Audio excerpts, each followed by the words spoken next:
Belum pernah aku lihat bagaimana pecinta yang baik itu berperan sempurna. Anonim.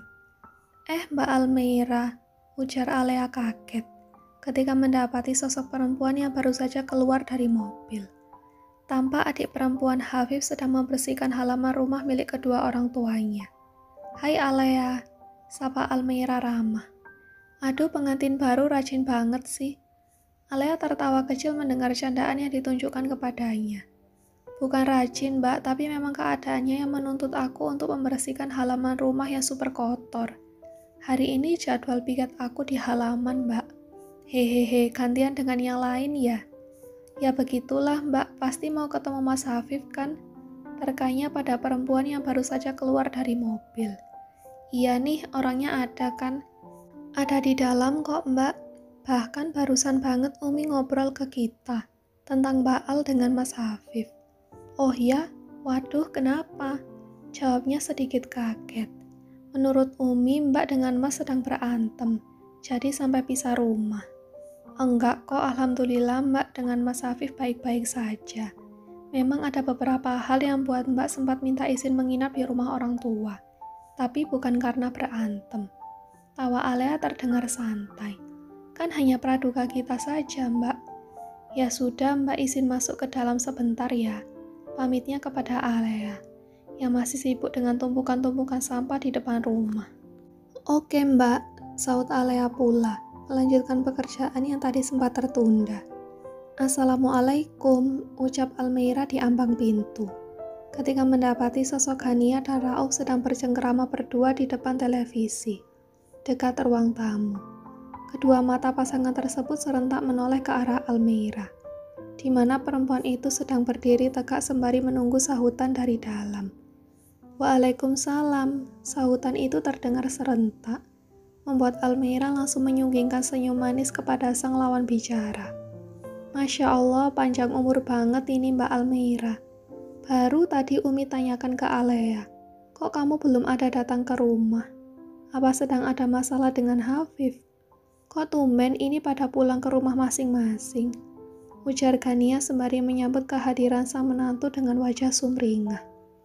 Almeira tertawa kecil, mendengar ucapan mertuanya yang begitu lembut. Bahkan seperti tidak mempermasalahkan sama sekali mengenai keberadaan sang suami yang sudah cukup lama di rumahnya. Alea tadi juga sudah katakan itu ke Almi, tapi alhamdulillah kita baik-baik aja. Kebetulan memang Al harus ke rumah orang tua untuk beberapa hari, dan Mas Hafif juga mengizinkan. Mungkin karena Al sedang gak ada di galeri, makanya Mas balik ke rumah. Tadi juga sudah telepon Mas, kabari kalau Al mau ke rumah ketemu dia. Orangnya ada itu di atas Al, di kamar terus. Ini Umi juga agak bingung, kenapa dia sekarang jarang banget keluar dari kamar. Waktunya sholat saja baru keluar ke masjid. Setelahnya mengurung lagi di kamar. Waktunya sholat saja baru keluar ke masjid. Setelahnya mengurung lagi di kamar. Umi kan jadi khawatir, apalagi dia kelihatannya sedang tidak sehat. Tapi katanya dia baik-baik saja, gak perlu dibawa ke dokter. Almeira menganggukkan kepala. Mas Hafif ngomongnya juga gitu, Mi. Ya sudah, Al langsung ke atas aja, silakan, ujar Gania pada sang menantu. Baik, Mi. Almeira naik ke atas, Pak, ujarnya kepada lelaki yang masih duduk di sofa dengan tenang. Namun tatapannya mengarah kepada Almeira.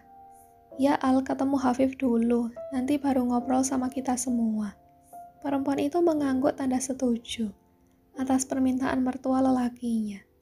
Langkah Almeira pun segera naik ke lantai 2, di mana kamar milik Hafif berada. Assalamualaikum, Mas. Waalaikumsalam. Sahutan dari dalam terdengar jelas.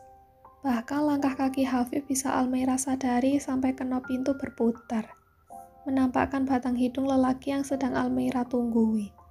Lelaki yang mengenakan hoodie hitam, wajahnya tampak begitu pucat. Hafif berusaha menampilkan senyum terbaik kepada sang istri, lalu mengajaknya masuk ke dalam. Sepertinya Mas Hafif sakit berat deh. Aku periksa ya, ujar Almeira pada lelaki yang baru saja mendudukkan diri di tepi ranjang. Alhamdulillah Mas sudah lebih membaik kok Al, tolaknya atas penawaran Almeira. Tapi keadaannya nggak seperti itu, Mas. Yang aku lihat bukan Mas yang sehat loh. Hafif tertawa pelan mendengar sahutan Almeira. Ya sudah, nggak apa-apa. Kalau memang mau diperiksa, periksa saja Bu Dokter. Katanya mempersilahkan. Almeira pun langsung mengeluarkan beberapa peralatan medis guna melakukan check up selayaknya pada pasien yang biasa ia tangani di rumah sakit. Al, sebenarnya Mas mau bicara sesuatu denganmu, kata Hafif setelah Almeira duduk di sebelahnya dengan stetoskop yang sudah terpasang di kedua telinga. Shh, perempuan itu meletakkan jari telunjuknya dekat bibir Hafif, memeriksa detak jantung sang suami yang memang tidak normal pada umumnya. Tinggi banget detak jantungnya, Mas. Bisa-bisa kena serangan jantung nih. Matanya mengarah kepada lelaki yang ada di sebelah. Hafif mendesah nafas panjang, meraih puncak kepala istrinya lalu meninggalkan kecupan begitu dalam di sana. Sampai akhirnya ada satu lelehan air yang jatuh mengenai hijab yang masih Almeira kenakan. Kenapa Mas menangis? Mas minta maaf Almeira Hafsah. Almeira pun membalas pelukan sang suami begitu hangat. Bahkan ia selalu menyukai kehangatan sang suami yang tak pernah ia temukan pada orang lain. Ya, tentu saja. Karena Hafif adalah lelaki kedua setelah papanya yang bisa ia peluk secara leluasa, tanpa harus merasa bahwa ada dosa besar jika ia sampai bersentuhan kulit dengan yang bukan mahram. Mas gak perlu minta maaf, aku baik-baik saja. Kamu gak tahu, Al, bagaimana cerita ini berat sekali. Mas minta maaf telah menyembunyikan semuanya dari kamu. Mas pikir, Mas gak bisa seperti ini terus. Mas adalah suamimu. Namun Mas justru tidak bisa menjaga kehormatan sebagai seorang suami. Meskipun Mas belum sanggup, belum mampu buka suara dengan apa yang Mas alami, tapi sebenarnya aku sudah tahu, Mas. Aku merasa banyak keanehan dari Mas Hafiz sejak beberapa waktu belakangan ini. Dari mimpi buruk, bahkan sampai hal-hal yang tak terduga terjadi di kamar galeri milik kita. Ya, aku datang ke sini tentunya ingin memastikan bahwa aku tetap istri kamu, Mas. Tidak ada yang berubah sama sekali. Hafif kaget mendengar luahan yang baru saja dilontarkan oleh Almeira. Apa yang kamu ketahui dari Mas Al? Perempuan itu tersenyum. Aku sudah lihat rekaman CCTV yang beberapa waktu lalu membuat satu kejadian besar di kamar kita. Dan itu terlibat kamu bersama Aisyah. Hafif tersedak, bahkan sampai terbatuk-batuk mendengar kalimat yang keluar dari lisan sang istri. Tapi Mas Hafif harus dengar baik-baik, bahwa antara aku dengan kamu gak ada yang perlu Mas khawatirkan. Kamu sudah berupaya menghindar, tapi entah mengapa Aisyah bisa masuk ke dalam kamar kita. Aku melihat beberapa perlakuan kasarnya kepada Mas. Itu cukup menggoyak hatiku sebagai seorang istri. Makanya aku memutuskan untuk membawa kasus ini ke jalur hukum. Tapi tentunya harus dengan izin dari Mas. Bukan gak berani, Al. Gimana ya, rasanya butuh pertimbangan besar buat Mas. Yang pertama kan Aisyah itu istrinya Atar. Tapi Mas Hafif gak cerita ke aku, kalau sebenarnya Atar juga sudah menikahi perempuan selain Aisyah. Kok kamu tahu? Ya, tadi aku dan Atar baru saja bertemu. Sebab aku menemukan rekaman CCTV yang melibatkan kejadian tragis di kamar galeri kita. Aku memang sempat tidak percaya. Setelah beberapa waktu lalu Atar menyampaikan bahwa ada hal yang tidak berkenan antara Hafif dan juga Aisyah. Aku juga sempat tanya ke Atar, apakah hubungannya dengan Mas Hafif benar-benar bermasalah sampai mengganggu mental kamu setiap malam? Ternyata katanya masih cukup baik. Bukan itu yang buat kamu gelisah setiap malam. Aku minta maaf, karena sudah menemui Atar diam-diam di belakang Mas, tanpa izin. Bukan hanya Mas saja yang bingung, aku juga. Tapi ujian seperti ini sedang terjadi dalam rumah tangga kita. Semoga Allah kuatkan aku dan Mas terus ya. Hafif menangis. Ia hampir tidak percaya bahwa Almeira jauh lebih peka. Bahkan tidak mempermasalahkan dengan kejadian yang selama ini ia simpan rapat. Yang ada di pikiran Hafif, ia akan kehilangan Almeira. Kalau dituntut secara hukum, Mas juga melakukan kekerasan di sana, Al. Karena Mas sempat menampar Aisyah beberapa kali. Itu yang juga menjadi pertimbangan besar untuk Mas. Gimana kalau kita bertemu bertiga dulu? Antara aku, Mas, dan Atar. Apa Mas belum berkenan dengan dia? Kalau Mas masih menyimpan satu amarah kepada Atar, tidak mungkin Mas mengabari kepergian Pak Irsyad lalu.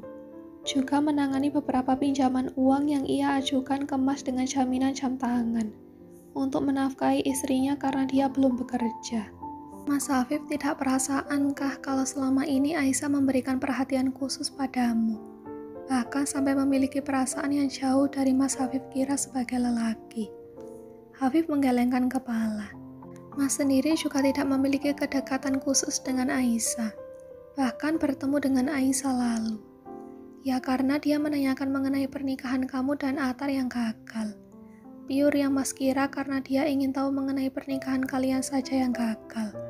Tanpa menduga bahwa dia datang berkunjung untuk mencari tahu beberapa seluk-beluk ruangan yang ada di galeri. Mas juga tidak berpikiran sejauh itu, karena memang Atar juga tidak pernah menyampaikan perihal Aisyah.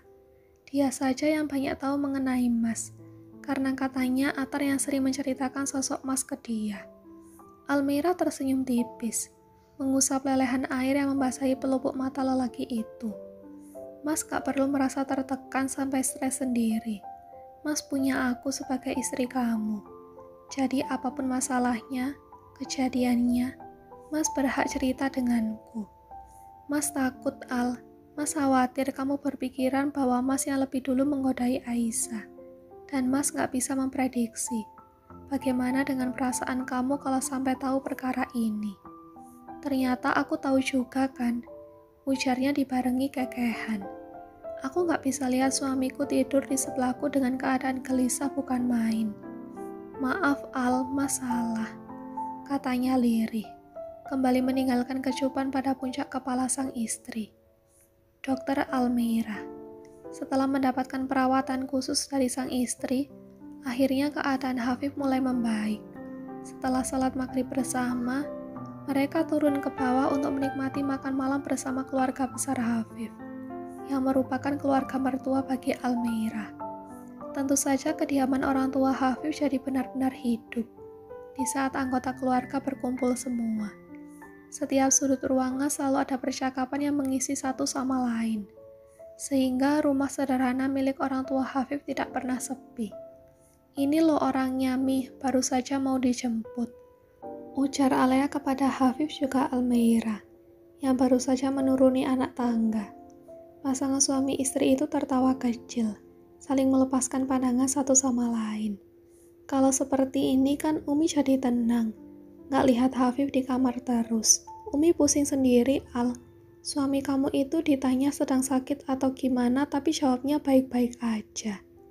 Padahal lagi sakit, Mi. Baru banget Al cek kesehatannya. Nah kan, beruntung kamu punya istri dokter, Viv. Tanpa harus Umi bujuk kamu ke rumah sakit. Sudah ada Al yang pasang badan duluan. Tahu Al sampai usia hampir kepala 3 masih takut yang namanya suntik.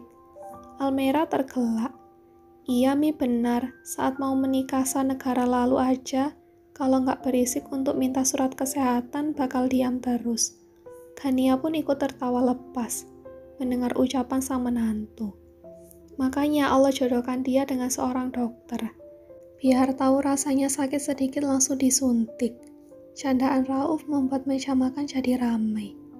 Malam ini jadi istimewa banget, soalnya semua lagi kumpul di sini. Jarang loh ada momen yang bisa buat Mbak Almira sampai menginap di rumah, ujar Gista kepada Almira. Adik kedua Hafif buka suara. Hehehe, iya juga ya Gis. Next time, Mas dan Mbak bakal sering menginap di sini deh, biar istimewa terus. Kapan mau pergi honeymoon nih Mbak, Mas? Ayolah biar ada kabar keponakan baru. Soalnya Alia masih belum ada pandangan mau punya baby dalam waktu dekat. Sambung Rinda. Iya nih Mas Hafif, sibuk kerja terus sama kuliah. Sampai gak punya waktu buat mikirin keturunan. Imbuh Alia lagi. Balik kek, Maldives juga gak apa-apa. Biar makin manis dan romantis. Gak harus jauh Alea, di rumah juga Mas Hafif sudah romantis banget, jawab Almira santai. Serius Mbak? Yakin nih Mas Hafif bisa romantis ke Mbak dalam waktu singkat. Kita tahu banget dia gimana Mbak. Lelaki es yang diberi nyawa, kata Gista lagi. Yakin dong, menurut Umi anaknya gimana nih?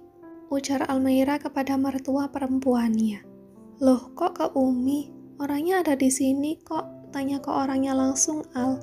Bola matanya melirik ke arah Hafif, yang masih tenang karena menjadi topik perbincangan di meja makan.